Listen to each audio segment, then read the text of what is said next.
ராணி லட்சுமி பாய்க்கு ஹெல்ப் பண்ற யாரையும் என்னால உயிரோட விட முடியாது. ஆனா ஒன்ன உயிரோட விட முடிவு பண்ணிட்டேன். எதுக்குன்னு புரிஞ்சிருக்கணுமே. அரஹர மகாதேவா.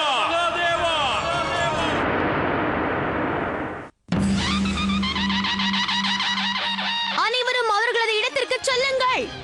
தாத்தையா குரு வந்துவிட்டார். என்ன இது? நமது தாத்தையா குரு எங்கே? You are excellency. உங்களை பத்தி நான் நிறைய கேள்விப்பட்டிருக்கேன். உங்களை நான் சந்திச்சதுல ரொம்ப சந்தோஷம். ஆனா நான் உங்க முகத்தை பார்க்கும்போது சந்தோஷம் இல்லைன்னு எனக்கு நல்லாவே தெரியுது. நீங்க இதுக்காகத்தான் வெயிட் பண்றீங்களா?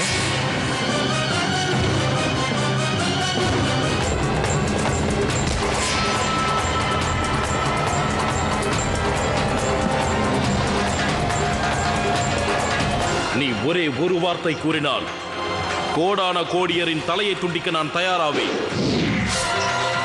ராணி லட்சுமி பாய், இந்த கிஃப்ட நான் ஈஸ்ட் இந்தியா சார்பா கொடுக்கிறேன். நீ போய் கூறுகிறாய். என் தாத்தையா குருவை நீங்கள் கொல்வதற்கு மட்டுமல்ல, அவரை நெருங்குவது கூட உங்களால் முடியாத காரியம். நான் கூறுவதை சற்று அமைதியாக கேள் மகாராணி. இங்கிலாந்தில் அமர்ந்தபடியே ராணி விக்டோரியா ஒரு மாபெரும் திட்டத்தை தீட்டினார்கள். அவர்களின் திட்டம் உன்னை மட்டுமல்ல, ஜான்சியையே தவிடுபொடியாக்கிவிட்டது. இளவரசரை கடத்தியதும் அவர்கள் திட்டம்தான் மகாராணி. ஜோகன்பாக் சம்பவமும் அவர்கள் திட்டம்தான் மகாராணி. ஒரு காலத்தில் இந்த ராவ்துலாஜு உங்களை மனதார மகாராணி என்று அழைத்தான். அந்த மரியாதையின் பெயரில் இன்று கூறுகிறேன், நீங்களும் இந்த ஆங்கிலேயர்களிடம் வந்து சரணடைந்து விடுங்கள். உங்களுக்காக நீ வேண்டுமானால் ஆங்கிலேயர்களின் பின்னால் ஒளிந்து கொள் ராவ்துலாஜு. நீங்கள் எங்கள் நாட்டை விட்டு செல்ல வேண்டி இருக்கும். இன்னைக்கு உங்ககிட்ட சேலஞ்ச் பண்றேன்.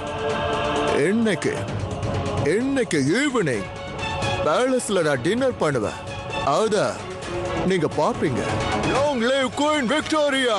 Long live, long live, long live. அப்படி என்றால் ஆங்கிலேயர்கள் அரண்மனைக்குள் நுழைய நீ அனுமதிப்பாயா?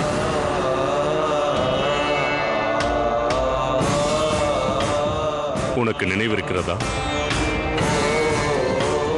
மகாராஜா மரணத்திற்கு முன்பு ஒன்று கூறினார். எனது உயிரே போனாலும் இந்த ஜான்சியை பாதுகாக்க லக்ஷ்மி பாய் போன்ற ஒரு வீராங்கனை இருக்கின்றாள். இதைத்தானே அவர் கூறினார். ஆம்,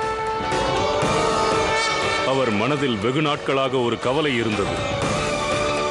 ஜான்சியின் மன்னனாக இருந்தாலும் பல சதித்திட்டங்களுக்கு இடையே நாம் வாழ வேண்டியிருக்கிறதே என்று.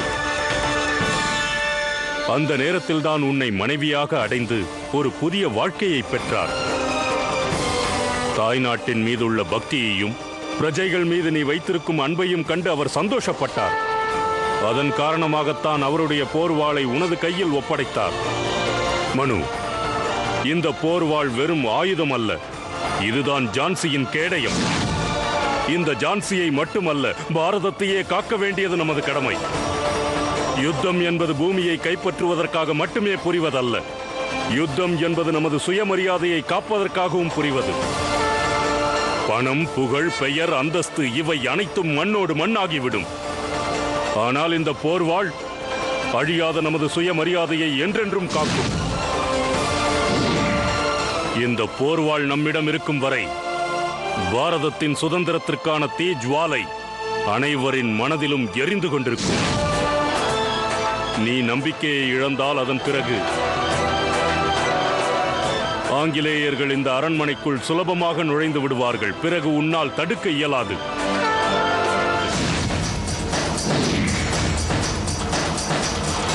யுத்தத்திற்கு தயாராகு, யுத்தம் செய். ஆங்கிலேயர்கள் அழியும் வரை யுத்தம் செய்.